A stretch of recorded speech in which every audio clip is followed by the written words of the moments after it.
Now today I am going to discuss the question number 9 कि question number 9 क्या कह रहा है. तो look at the question number 9. Write the result of the following sequel statements. Select max exam score from exam result group by exam ID having exam ID 1. तो हमें ये output बताना है. इसने मैक्स एग्जाम स्कोर बताया, पूछा हमसे exam result table के अंदर से ग्रुप बाय इसने क्या कहा है, एग्जाम आईडी कहा है, और हैविंग एग्जाम आईडी 1 क्या है. ठीक है, तो एग्जाम आईडी के बेस पे रिकॉर्ड को ग्रुपिंग करेगा और एग्जाम आईडी 1 वाले में से मैक्सिमम रिजल्ट निकाल के देगा. तो let's see the exam ID. ये हमारा एग्जाम आईडी है. तो एग्जाम आईडी पे इसने ग्रुप किया 1 में. अब 1 वाला देखो, आपको किसको चेकअप करना है, तो आपको 1 वाले को देखना है. तो एग्जाम आईडी 1 आ गया, 1 आ गया, 1 आ गया, 1 आ गया. अब इसमें सबसे मैक्सिमम स्कोर देखो, यहाँ 70 है, यहाँ 95 है. ये 95 दिख रहा है मुझे. तो मैक्सिमम स्कोर क्या मिला मुझे, यहाँ पे मैक्सिमम स्कोर मिला मुझे 95 1 वाले में से, क्योंकि उसने ये कहा था हैविंग एग्जाम आईडी 1. अब देखो इसने हैविंग क्लॉज भी लगा दिया. तो हैविंग क्लॉज से क्या हो गया कि सिर्फ एग्जाम आईडी, पहले तो इसने ग्रुप कर दिया, बाद में इसने कहा कि एग्जाम आईडी 1 वाले रिकॉर्ड में से हमें उसका मैक्सिमम मार्क्स बताओ. तो मैक्सिमम मार्क्स आउटपुट क्या आएगा, 95. तो क्वेश्चन नंबर 9 का आंसर क्या हो गया, 95. Okay, now move on the next question. कि हमारा अगला क्वेश्चन क्या है. अगला क्वेश्चन हमसे बात कर रहा है किस चीज के बारे में. Now it is asking about the next thing. Wait, मैं थोड़ा सा जूम कर देता हूँ ताकि it's visible properly. Okay, so now look at the next question, question number 10. Question number 10 क्या कर रहा है, हमारे पास एक टेबल दिया हुआ है. We have a one table. Okay, and now on the basis of table we have to exclude this commands. Select count distinct sports. देखो काउंट के साथ डिस्टिंक्ट लगा दिया. अगर सिर्फ काउंट स्पोर्ट्स होता तो आपको इन सभी को काउंट कर लेना था, नल वैल्यू को छोड़ के, लेकिन इसने क्या बताया, डिस्टिंक्ट लगा दिया. तो यूनिक वैल्यू को काउंट करना है. कराटे एक ही बार काउंट होगा, 2 बार दिख रहा है मुझे. तो 1 2 3 4. स्विमिंग 2 बार आ गया, एक ही बार काउंट करोगे. ठीक है, 4. ये कितना हो गया हमारा, 4 हो गया. स्क्वैश हमने ऑलरेडी ले रखा है, स्विमिंग को लेना नहीं है, कराटे को लेना नहीं है, यहाँ भी कराटे को नहीं लेना है, स्विमिंग को नहीं लेना है, बास्केटबॉल को नहीं लेना है, क्योंकि ये सारे ऑलरेडी हमने काउंट कर लिए. बास्केटबॉल यहाँ काउंट हो गया, स्विमिंग यहाँ काउंट हो गया, कराटे ऊपर काउंट हो गया. तो 1 2 3 4 कितने आए. तो इसका आउटपुट क्या आएगा, इसका आउटपुट आएगा, अगर इसके आउटपुट को देखा जाए तो इसका आउटपुट आप ऐसे लिखना.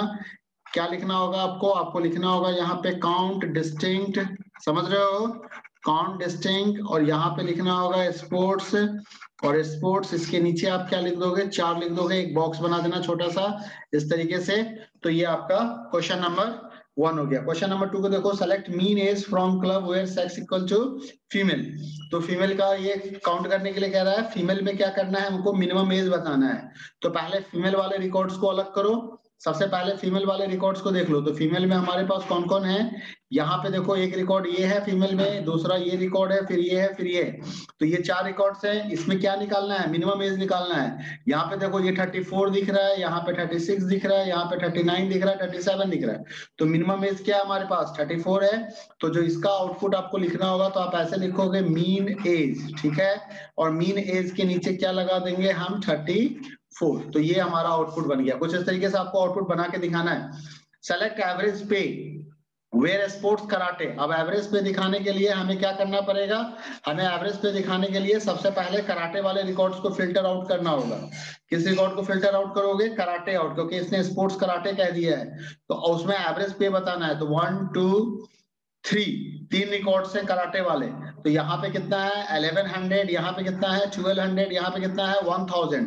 तो 1 1 2 1 1 3 and 3. तो कितना हो गया, टोटल हो गया 3300. ओके, इसका एवरेज पे निकालना है. तो 3 रिकॉर्ड्स है, तो क्या निकल जाएगा 1100. तो जो आउटपुट लिखोगे वो आउटपुट कैसे लिखोगे, एबीजी पे, और एबीजी पे के नीचे क्या लगाओगे आप, 1100 लगाओगे. इस तरीके से ये लिख के आपका आउटपुट निकल जाएगा. समझ रहे हैं मेरी बात को. ठीक है, उसके बाद नेक्स्ट क्वेश्चंस को ध्यान से देखो. नेक्स्ट क्वेश्चंस कह रहा है, क्वेश्चन नंबर 4 की ओर चलते हैं. Select sum of pay from club where date of appointment 31/1/98. 31/1/98 वाले रिकॉर्ड को देखो. तो 31/1/98 के आगे जो जो रिकॉर्ड आएगा, 96 है भूल जाओ, 98 नहीं है, ये 19/2, हाँ ये आएगा. ठीक है, क्योंकि 19/2/98 लिखा हुआ है.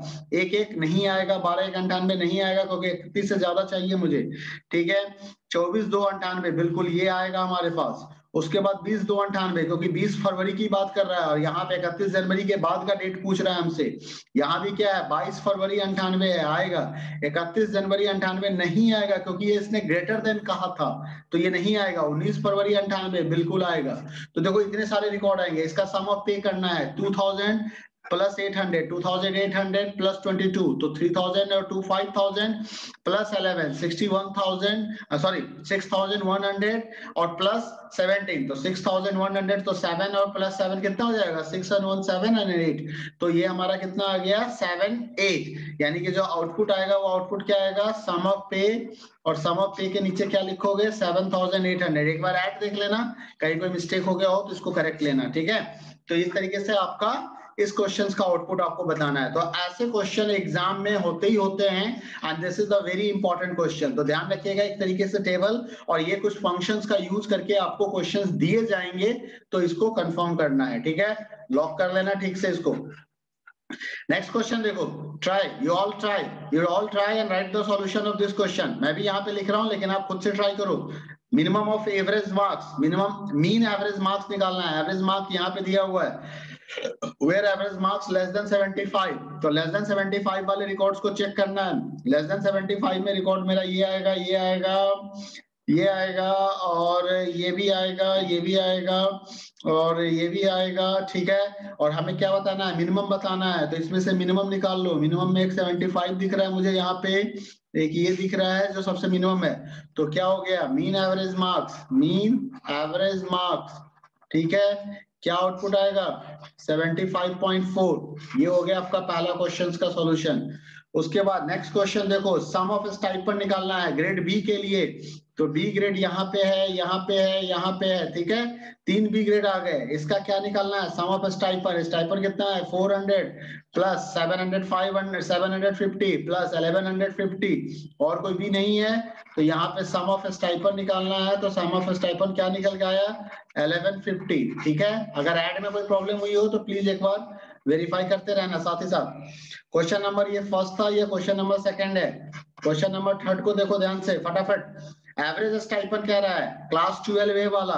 तो 12A वाला रिकॉर्ड देखो, 12A में हमारे पास कौन सा रिकॉर्ड है, कहीं नहीं कहीं नहीं कहीं, एक रिकॉर्ड दो रिकॉर्ड। इसका क्या निकालना है एवरेज स्टाइपेंड। तो एवरेज कितना हो गया ये 950 आएगा, सम करोगे तो, और 950 को 2 से डिवाइड कर दो, क्या हाँ 475। तो ये क्या निकल के आया एवरेज स्टाइपेंड निकल के आ गया, ठीक है। उसके बाद कह रहा है सेलेक्ट काउंट डिस्टिंक्ट। अब देखो इसने ना थोड़ी सी मिस्टेक कर दी यहाँ पे, इसने किसी कॉलम का नाम नहीं लिखा। तो एक कॉलम का नाम लिखना होगा, ये कमांड में प्रॉब्लम है। There is a problem with this command, हम डिस्टिंक्ट नहीं काउंट कर सकते हैं, डिस्टिंक्ट के साथ कॉलम का नाम आना चाहिए। तो that's why this command is wrong, okay. चलो आगे चलते हैं, फटाफट नेक्स्ट क्वेश्चंस को देखते हैं। And come on you do with me, आप जल्दी जल्दी मेरे साथ करके मैसेज कर सकते हैं मुझे, मैसेज करते चलिए, मैं मैसेज भी देखता रहूंगा साथ ही साथ, ठीक है। तो नेक्स्ट क्वेश्चन, क्वेश्चन नंबर 12 पे आ जाते हैं। कहता है देयर आर 2 टेबल्स। अब 2 टेबल्स दे दिया गया है, 2 टेबल के बेस पे नॉर्मली ज्वाइन क्वेरी करके क्वेश्चंस आता है। कई बार ये आपके सिलेबस में है बट रिमूव किया गया है, ठीक है। लेकिन एग्जाम में क्वेश्चन कहीं पूछ दे तो बहुत दिक्कत होने वाली है। बट चलो चेक करते हैं। हमारे पास एम्प्लॉय टेबल है, जॉब टेबल है। क्वेश्चन पे आ जाओ सीधा। To display employee ID, name of employee, job ID with corresponding, क्या कह रहा है to display employee ID, name of employee, job ID with corresponding job titles. अब ये कॉरस्पॉन्डिंग जॉब टाइटल्स के साथ हमें ये दिखाना है। देखो ये क्वेश्चन सिलेबस से बाहर है, लेकिन इसको हम ज्वाइन क्वेरी कहते हैं। क्या कहते हैं इसको, this is called join query. कैसे लिखोगे इस ज्वाइन क्वेरी को, तो मैं बता दे रहा हूं आपको, तो थोड़ा सा ध्यान रखिएगा। अगर आपको मान लो एग्जाम में क्वेश्चन आ जाए, एक क्वेश्चन भी ऐसा पूछ दिया जाए, तो कैसे सॉल्व करना है इसको ध्यान रखना पड़ेगा, कोई ऑप्शन नहीं है आपके पास, ठीक है। तो चलिए मैं इसको करके दिखाता हूं फटाफट, सो दैट कि you are able to got the solution of this question.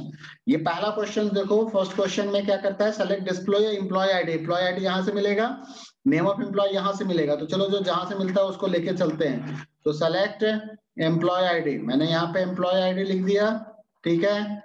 उसके बाद कह रहा है नेम ऑफ एम्प्लॉय, तो नेम ले लिया यहां से। उसके बाद कह रहा है जॉब आईडी, तो जॉब आईडी यहां से मिलेगा, तो जॉब आईडी ले लो, जॉब आईडी। उसके बाद कह रहा है विद कॉरस्पॉन्डिंग जॉब टाइटल, ठीक है। जॉब टाइटल कहां से मिलेगा, इस टेबल से, इस टेबल से। अब ध्यान से देखो कि एक कुछ डेटा तो हमने इस टेबल से लिया है, कुछ इस टेबल से लिया है, तो हमें क्या करना पड़ेगा यहाँ पे फ्रॉम, और फ्रॉम के बाद दोनों ही टेबल का नाम लिखना पड़ेगा, नहीं तो इसको पता कैसे चलेगा कि कौन सा कॉलम कहाँ से लेना है?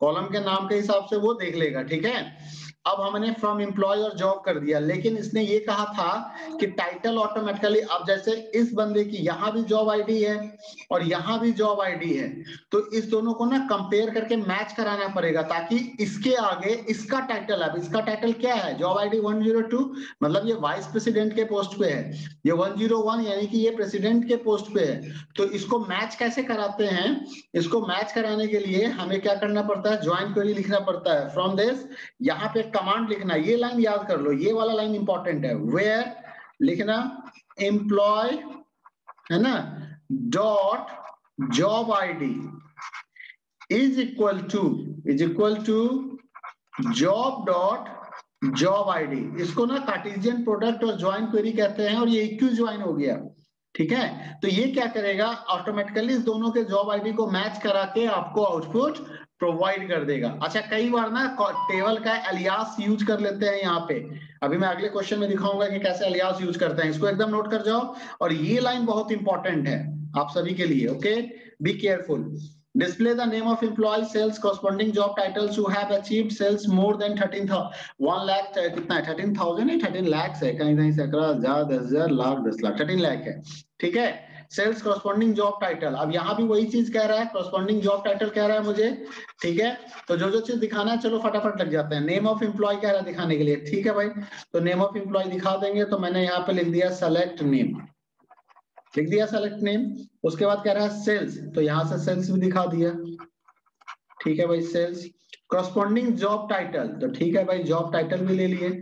अब जॉब टाइटल दूसरे टेबल से आ रहा है, कोई बात नहीं है। Who has achieved sales more than this, तो अब क्या करोगे? यहाँ पे लिखोगे फ्रॉम, अब देखो यहाँ पे ना हम टेबल का एलियास यूज करके दिखा रहे हैं, एम्प्लॉय ई कॉमा जॉब जे, तो ई जो है एम्प्लॉय टेबल का एलियास हो गया अल्टरनेट नेम, और जे जो है जॉब टेबल का एलियास हो गया where.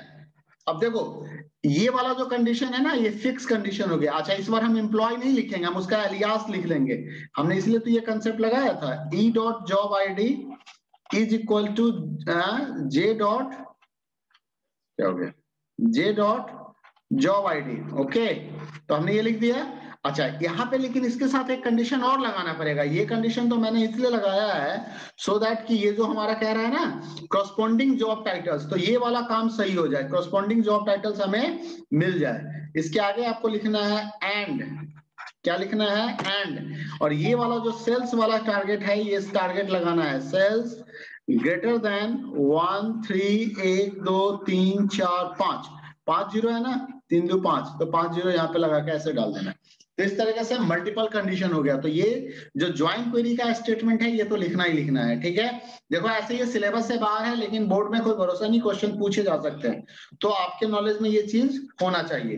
To display the name and corresponding job titles of those employee who having seen anywhere in their name. अब देखो यहाँ भी क्या हो गया, क्वेरी ऐसे लिखेगा, क्या कह रहा है? नेम और टाइटल दिखाने के लिए, ठीक है, कोई बात नहीं। तो मैंने यहाँ पे लिखा select name comma job title, ठीक है। इसके आगे क्या लिखना है हमें? From employee E comma job J where. अब देखो ये वाला कंडीशन तो लिखना ही लिखना है, where job ID is equal to J dot job ID, यहां तक तो हम लिखेंगे ही। इसके आगे हमने एक कंडीशन लगाया एंड।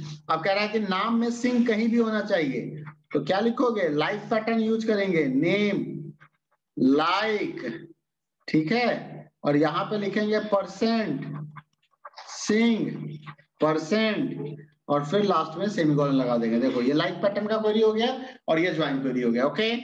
आइडेंटिफाई फॉरेन की इन द एम्प्लॉय टेबल। अब एम्प्लॉय टेबल में फॉरेन की बताओ, तो जो टेबल, ये जो इंफॉर्मेशन है, ये तो यहां से उठ के आएगा ना। जॉब टेबल में जॉब टाइटल जॉब आईडी दिया हुआ है, तो ये वहीं से उठ के आएगा। तो फॉरेन की कौन है यहाँ पे? यहाँ पे फॉरेन की है job ID. Write SQL command to change the job ID to 104 of employee with ID as E4 in the table employee. Table employee में कह रहा है कि जॉब आईडी को 104 में कन्वर्ट करना है, किसका,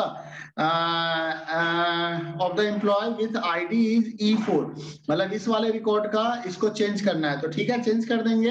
तो कौन सा क्वेरी चलेगा, अपडेट क्वेरी चलेगा। तो क्या लिखोगे इसका, क्वेश्चन नंबर 5 में अपडेट एम्प्लॉय, क्या लिखोगे, अपडेट एम्प्लॉय, क्या करना है, सेट, क्या सेट करना है, job ID is equal to 104, किसका, where employee ID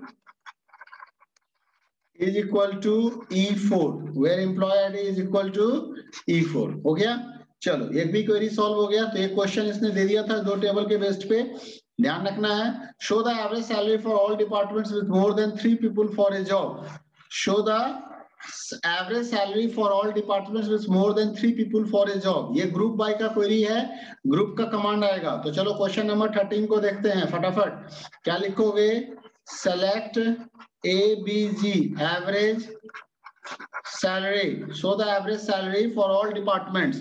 okay, all departments भी कह रहा है, तो हम यहाँ पे क्या करेंगे, हम यहाँ पे डिपार्टमेंट भी दिखा देंगे, ठीक है।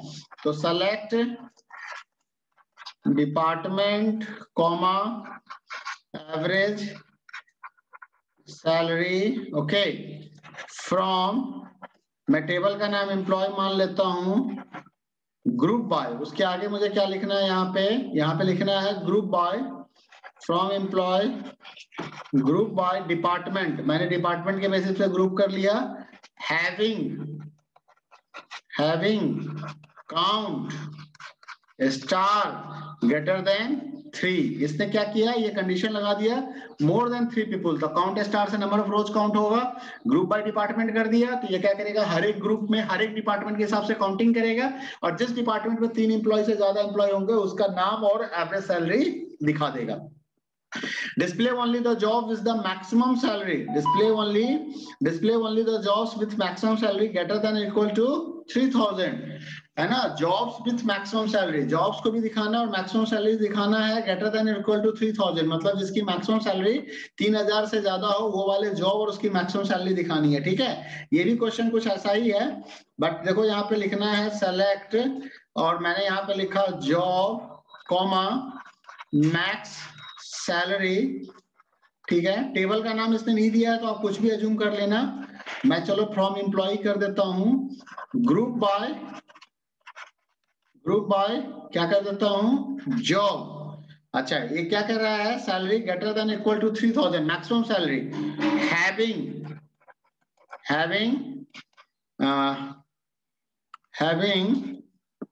यहां पे लिखिए max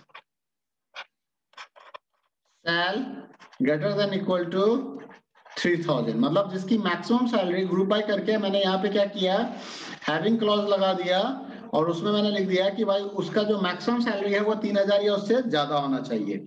find out the number of employees having manager as job, मतलब नंबर ऑफ एम्प्लॉय को काउंट करना है जिसमें मैनेजर जॉब की तरह काउंट करता हो, नंबर ऑफ एम्प्लॉय। तो क्या लिखोगे, यहाँ पे दो ऑप्शन है आपके पास इस क्वेरी को लिखने का। आप ऐसे भी लिख सकते हो, select count star from employee where job equal to manager, ये ऐसे भी लिखोगे ना तो काम कर जाएगा। दूसरा ऑप्शन है select count star from employee group by job having job equal to manager. आप ऐसे भी लिख सकते हो, दोनों ही तरीके से ही काम कर जाएगा, ठीक है। List the count of employees group by department number, table employee है ना, काउंट करके हमें दिखाना है department wise, okay. Department number हो गया, ग्रुपिंग करना है यहाँ पे। सेम क्वेरी चलेगा क्वेश्चन नंबर 16, ध्यान से देखिएगा, एकदम सेम है। सेलेक्ट, मैंने लिख दिया department comma count star from EMPL group by, बस ग्रुप बाय डिपार्टमेंट और डिपार्टमेंट नंबर जो भी दिया होगा, नंबर दिया तो यहाँ पे नंबर लगा देना, यहाँ भी नंबर लगा देना, काम खत्म। Next question, list the sum of employees, salaries group by department, फिर से वही आ गया, list the sum of employees बताना है, sum of, list the sum of employees salary. अच्छा ठीक है, तो यहाँ पे select department comma sum comma salary, मान लो सैल को सैलरी मान लिए, ठीक है, फ्रॉम एमपीएल ग्रुप बाय, देखो बहुत आसान क्वेश्चन है, डिपार्टमेंट नंबर और डिपार्टमेंट जो भी करना है कर दो, ठीक है। List the maximum salary of employee, maximum salary group by their department number wise maximum salary बतानी है, ठीक है। तो सेलेक्ट, सेम क्वेरी है, ध्यान से देखिए, एकदम ध्यान दीजिएगा, डिपार्टमेंट नंबर कॉमा मैक्स, ठीक है, sal from EMPL group by department number, है ना आसान क्वेश्चन सर, एकदम सेम क्वेश्चन दिख रहा था हमें और बिल्कुल आसान है, नोट कर लीजिएगा इसको फटाफट, और मैं तो कहूंगा आप पैरेलली करते भी चलिए इसको। Consider the table customer parts and orders given in the solve problem, ठीक है, answer question 90-25 based on this. अब ये आपको कोई सॉल्व प्रॉब्लम में दिया हुआ टेबल है, उसके बेस पे ये कह रहा है देखने के लिए।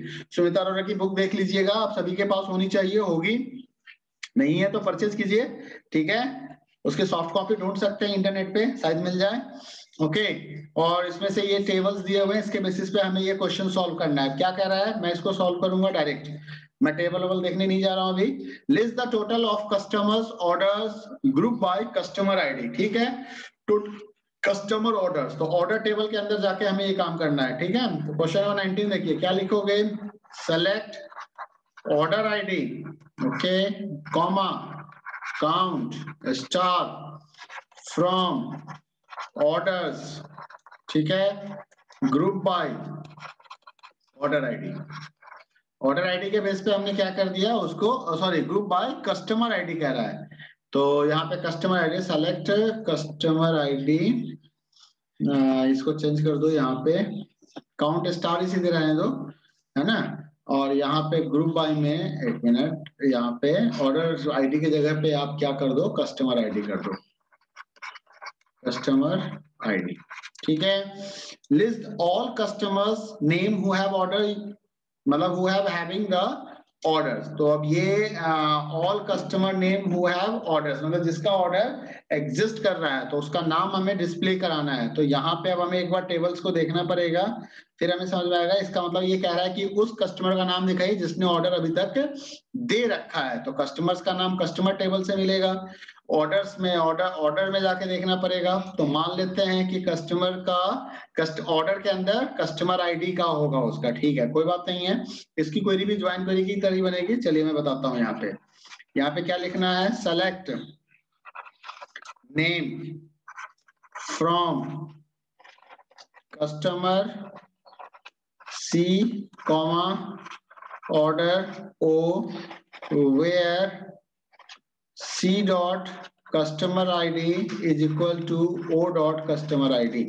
अब ये क्या करेगा कि ऑर्डर टेबल में उस वाले कस्टमर आईडी को देखेगा जिसका जिसका कस्टमर आईडी मैच कर गया, उसी वाले कस्टमर का सिर्फ नाम आपको प्रिंट करके दे देगा ये, ठीक है।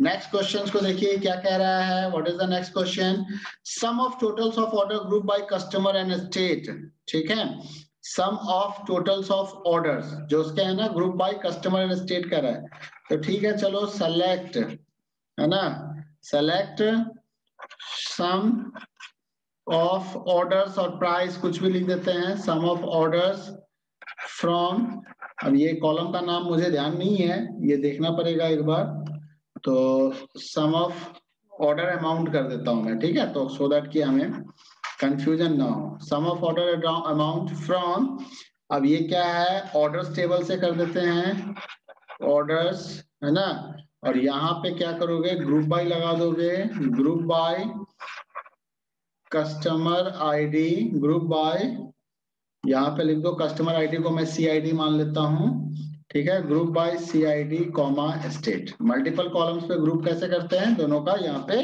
नाम लिख के, sum of the total orders where this sum is greater than $1000 group by customer ID and state and ordered by state, ठीक है, तो ग्रुप बाय और ऑर्डर वाइज सबको यूज करना है हमें यहाँ पे। चलो next question, question number 22, list the sum of the totals order, तो क्या करोगे 22 में select sum of total orders where this sum is greater than this, group by customer ID and state and ordered by state. ठीक है, तो select total orders बताने हैं ना हमें, तो चलो यहाँ पे लिखते हैं सम और मैं लिख देता हूँ ऑर्डर अमाउंट, ठीक है, फ्रॉम ऑर्डर टेबल ना, not customer table, from orders were group by मैंने क्या लिखा यहाँ पे, कस्टमर ग्रुप बाय हमें देना होगा CID कॉमा स्टेट, ठीक है, having sum order amount greater than 1000, order by क्या हो जाएगा हमारा स्टेट, ठीक है। तो ऐसे आप ये क्वेरी लिख सकते हैं। List the customer name and their orders detail.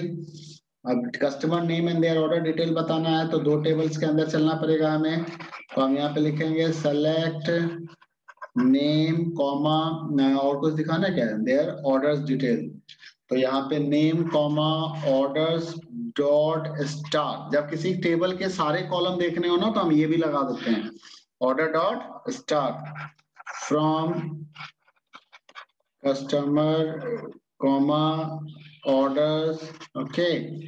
और यहाँ पे लिखो वेयर, टेबल का नाम ऑर्डर ही रहने देते हैं, ऑर्डर्स नहीं करते हैं, ठीक है। वेयर क्या करोगे, यहाँ पे लिखोगे customer dot CID is equal to order dot CID, हो गया इस तरीके से। 24 को देखो, list the customer name and total amount of all their orders, तो फिर से वही आ गया, कस्टमर का नाम भी दिखाना है, total amount for of all their orders, उसने जितने ऑर्डर दिए हैं वो दिखाना है। तो हमें क्या करना होगा, ज्वाइन क्वेरी करनी पड़ेगी पहले और फिर उसमें हम सम्स दिखा देंगे, ठीक है। चलो नेक्स्ट क्वेश्चन देख लें जरा सा, और कितने क्वेश्चंस कुछ ही दे रहे हैं, फटाफट खत्म करना है अभी 10 मिनट्स के अंदर में। ये सारे क्वेश्चंस तो खैर आप कर लोगे, एक बार इन सारे क्वेश्चंस को देख लेना, असाइनमेंट मैंने ऑलरेडी शेयर कर रखे हैं। List the department names and number of their employee 25 basis of this tables. अब यहाँ पे इस टेबल्स के बेसिस पे हमें क्या करना है, डिपार्टमेंट नेम दिखाना है हमें और नंबर ऑफ एम्प्लॉय दिखाना है। Department name and number of employee, tables तो यहाँ पे दिया हुआ नहीं, list the employee name and name of their department, तो नेम और उसके डिपार्टमेंट का नाम दिखाना है। तो क्वेश्चन नंबर 20, ये क्वेश्चंस मैं दिखा, चाहिए टेबल का नाम यहाँ से लेना है हमें, ये टेबल है जूम करना है, ये दो टेबल है हमारे पास, सैलरी ग्रेड और डिपार्टमेंट टेबल। इसके बेस पे हमें क्या करना है, कुछ क्वेरी देनी है और वो कह रहा है कि list the department names and number of employees. तो क्वेश्चन नंबर 25 को देखते हैं। एक क्वेश्चन मैंने ऊपर का भी छोड़ा है, वो बाद में बताता हूँ मैं आपको। List the department names and number of their employees, तो डिपार्टमेंट नेम यहाँ पे आ गया, department number, department name, EMPL table is already, ठीक है, वो बाहर पहले ही बना हुआ है, हमें उसमें कोई बात नहीं है। Name and their and the number of employees, तो ठीक है, हमें वो एम्प्लॉय टेबल से निकालना है। चलो तो select department number comma count star लगा दो यहाँ पे, ठीक है, फ्रॉम EMPL टेबल में ना एक डिपार्टमेंट नंबर नाम का कॉलम है हमें, और उस पे क्या करना होगा हमें, ग्रुप बाय, यहाँ पे ग्रुप बाय में आप क्या करो, यहाँ पे लिख दो डिपार्टमेंट नंबर। अगर क्लास ओवर हो जाएगा तो I will make a video of this and I will upload this, okay, so you all please watch that video. List the employee name and the name of their department because we are having the 8 minutes only. List the employee names and their name of the departments, तो employee का नाम बताना है और name of their department बताना है। तो कुछ बात नहीं है इसमें, तो कुछ करना ही नहीं है। Select, यहाँ पे क्या करना है, employee का नाम है तो e-name लिख दिया, ठीक है, और उसके डिपार्टमेंट का नाम, तो डिपार्टमेंट का नाम हम यहाँ से लेंगे, ठीक है। तो हमें क्या लिखना होगा, यहाँ पे मैंने लिख दिया डेप्ट नेम, ऐसा मैं इरेज कर लूं, साफ सुथरा हो जाएगा। तो यहाँ पे मैंने लिख दिया ई नेम, एम्प्लॉय का नाम आ गया, कॉमा डिपार्टमेंट नेम चाहिए तो डेप्ट का नेम आ गया। अब ये हम क्या करेंगे, दो टेबल से लेंगे, एक एम्प्लॉय टेबल से लेंगे तो EMPL को E कर देते हैं और एक हमारा डिपार्टमेंट टेबल को D कर देते हैं, where E dot department number is equal to D dot department number. ये देखो बेटा, ये क्वेरी ध्यान रखना है, ज्वाइन क्वेरी को ना बहुत ध्यान से समझना है, ये इंपॉर्टेंट क्वेश्चंस आते हैं। Given the outputs on the following basis of command, अब हमारे पास कुछ कमांड्स दिए हुए हैं, आउटपुट बताने हैं हमें। Give the output for the following queries as per the given table, garment tables and fabric table दिया हुआ है। अब देखो इसमें क्या कह रहा है, आउटपुट बताने के लिए select the sum price from garments where F code, sum price निकालना है, garment code F01 का है तो sum price निकालना है तो F01 वाले गारमेंट्स को देखते हैं, उसका सम निकाल देंगे तो आसान है, 1 2 दो ही प्रोडक्ट हैं ऐसे और इसके प्राइस का सम निकालना है तो इसका प्राइस हो गया 1250 और इसका प्राइस हो गया 13, तो 12 13 कितना हो जाएगा 25, 2600, तो क्या निकल के आ गया 2600। ठीक है, ये ऊपर बेटा सम लिख देना। अच्छा, select the description type from garment fabric where garment F code. देखो ऐसी क्वेरी की बात करता हूँ, इसको ज्वाइन क्वेरी है, garment is this, price is this. तो पहले चलो गारमेंट का प्राइस देखो कि पहले 1260 को कौन कौन सेटिस्फाई करता है। 1260 का प्राइस को सेटिस्फाई करने वाला कौन है, 1260 को सेटिस्फाई करने वाला हमारे पास सिर्फ ये दो हैं, सिर्फ ये दो हैं, इस कंडीशन को मैंने देखा। अब हमें क्या बताना है, उसका डिस्क्रिप्शन बताना है, तो डिस्क्रिप्शन यहाँ से ले आओ, तो जो आउटपुट जो टेबल बनाओगे ना उसमें ये कॉलम जरूर बना देना, लिख देना यहाँ पे डिस्क्रिप्शन और फिर लिख देना यहाँ पे टाइप। अब डिस्क्रिप्शन में क्या आएगा, इनफॉर्मल पेंट, इनफॉर्मल पेंट, ठीक है, और नेक्स्ट आ गया फॉर्मल पेंट। ओके, तो मैंने ये दोनों लिख दिया। अब इसके देखो इसमें क्या करना है, हमें इसका टाइप बताना है, तो टाइप कैसे पता चलेगा, टाइप पता चलेगा गारमेंट कोड से, F02 F01। अब F02 का मतलब हो गया कॉटन और F01 का मतलब हो गया है ट्रेलिन, तो यहाँ पे आप क्या लिख दोगे, यहाँ पे लिख दोगे कॉटन और यहाँ पे लिख दोगे ट्रेलिन। ठीक है, इस तरीके से, और ये टेबल बना देना, बस बात खत्म है ना, ऐसा एक टेबल बन जाएगा। नेक्स्ट है select max F code from fabric. अब एफ कोड का मैक्सिमम बताना है हमें फ्रॉम फैब्रिक, फैब्रिक टेबल में, तो मैक्सिमम एफ कोड क्या है हमारा F04। ऐसे ये F04 आउटपुट आएगा नहीं क्योंकि एरर है, नंबर पे काम करता है ये, बाकी चलो तुम एफ कोड ये बता देना। उसके बाद कहता है कि सेलेक्ट काउंट डिस्टिंक्ट प्राइस। अब डिस्टिंक्ट प्राइस को क्या करना है, हमें काउंट करना है, तो डिस्टिंक्ट प्राइस को काउंट करना है, तो देखो प्राइस में यूनिक प्राइस कितने हैं, यूनिक प्राइस बताने हैं, है ना, count distinct price, unique price, तो 750, 850, 1350, 1500, यहाँ तक तो 4 यूनिक वैल्यू मिल गया। भूल जाओ भूल जाओ भूल जाओ, because it is repeating. Okay, यहाँ पे 1515 भी हमारे पास पहली बार आ रहा है तो ले लो, 1250 भी पहली बार आ रहा है तो ले लो, 1150 भी पहली बार आ रहा है तो ले लो, तो कितने हो गए 1 2 3 4 5 6 7, तो इसका आउटपुट हमारा क्या आ गया 7 आ गया। ठीक है, हो गया हमारा, तो this question is solve. Okay, तो नेक्स्ट चलो नेक्स्ट आ जाओ, given the output on the following queries. अब हमारे पास फिर से दो टेबल हैं, ध्यान से देखो, प्रोडक्ट टेबल है एंड क्लाइंट टेबल है। मैं इसका वीडियो अपलोड कर दूंगा, आप उसको जरूर देख लेना एक बार। Select distinct city from client, select distinct city from client. अच्छा, एक बार खुद से ट्राई करना जरूरी है, otherwise you are not able to solve this.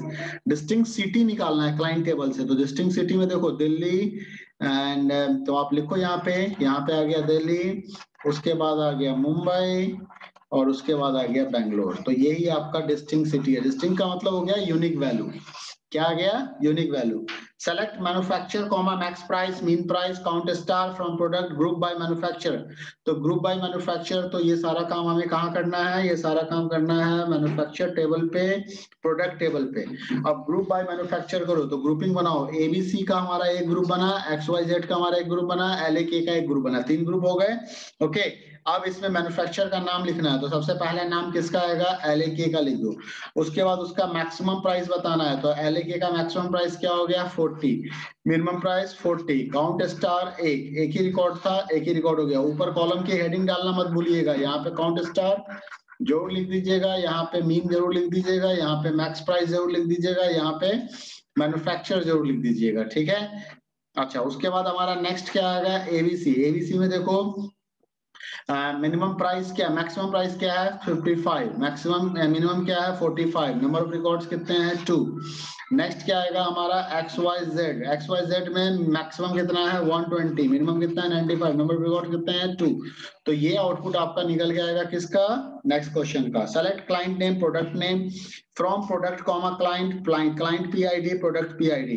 तो अब इसको मिला के हमें क्या करना होगा, इसको काउंट मिलाना होगा। क्लाइंट का नेम दिखाना है, प्रोडक्ट का नाम दिखाना है। ओके, तो ये क्वेश्चन नंबर हो गया आपका 3rd। तो यहाँ पे हमें क्लाइंट का नाम दिखाना है, क्लाइंट का नेम आ जाएगा और उसके बाद हमारा प्रोडक्ट का नेम आ जाएगा और उसको मिला के दिखाना है। ठीक है, तो चलो पहला क्लाइंट का नाम क्या लिए है, नहीं सॉरी, क्लाइंट का नाम क्या है, इसमें मिलाना किससे, प्रोडक्ट और क्लाइंट टेबल से। पहले क्या दिखाना है हमें, क्लाइंट का नाम। चलो ठीक है, एक बार फिर से देख लेते हैं यहाँ पे। तो क्लाइंट का नाम दिखाना है, तो क्लाइंट का नाम ले लो। पहला कौन सा क्लाइंट है, कॉस्मेटिक शॉप। तो मैंने यहाँ पे लिख दिया कॉस्मेटिक, स्पेलिंग गलत हो रहा है। ठीक है, तो आ जाइए फिर से एक बार लाइन को फिर दीजिए, यहाँ पे लिख दिया मैंने कॉस्मेटिक शॉप। अब कॉस्मेटिक शॉप को अब इससे मिलाना है, इस वाले से किससे मिलेगा, तो देखो किसके बेसिस मिलेगा, PID के बेस पे। तो इसका PID क्या है FW05, FW05 के आगे क्या लिखा हुआ है, फेस वॉश। तो आप यहाँ पे लिख दोगे फेस वॉश। उसके बाद देखो नेक्स्ट क्लाइंट का नाम क्या है, टोटल हेल्थ। तो यहाँ पे लिख दिया टोटल हेल्थ। ठीक है, और टोटल हेल्थ का देखो BS01, तो BS01 किसका है, बाथ सोप। तो यहाँ पे लिख दिया बाथ सोप। ठीक है, नेक्स्ट देखो नेक्स्ट क्लाइंट क्या है, लाइव लाइफ। तो यहाँ पे लिख दिया लाइव लाइफ। इसका कोड देखो SH06, SH06 किसका है, शैम्पू। क्या है ये, shampoo. Okay, you can rejoin the class, you can rejoin the class if meeting is gets over, then I will start the class again. Okay, because it's going to end within 20 to 30 seconds, so you will rejoin the class again, I will take the class again. Live lives, उसके बाद क्या है, pretty woman। क्या है हमारे पास, pretty women. Okay, और pretty women का code क्या है, FW12, FW12 में क्या आ जाएगा हमारा, फेस वॉश। उसके बाद क्या है हमारे पास, ड्रीम्स, और ड्रीम्स का TP01, TP01 में क्या आ जाएगा, टेल्कम पाउडर। तो इस तरीके से ये हमारा आउटपुट निकल के आ गया। गॉट इट, तो ये रहा आपका इसका आउटपुट।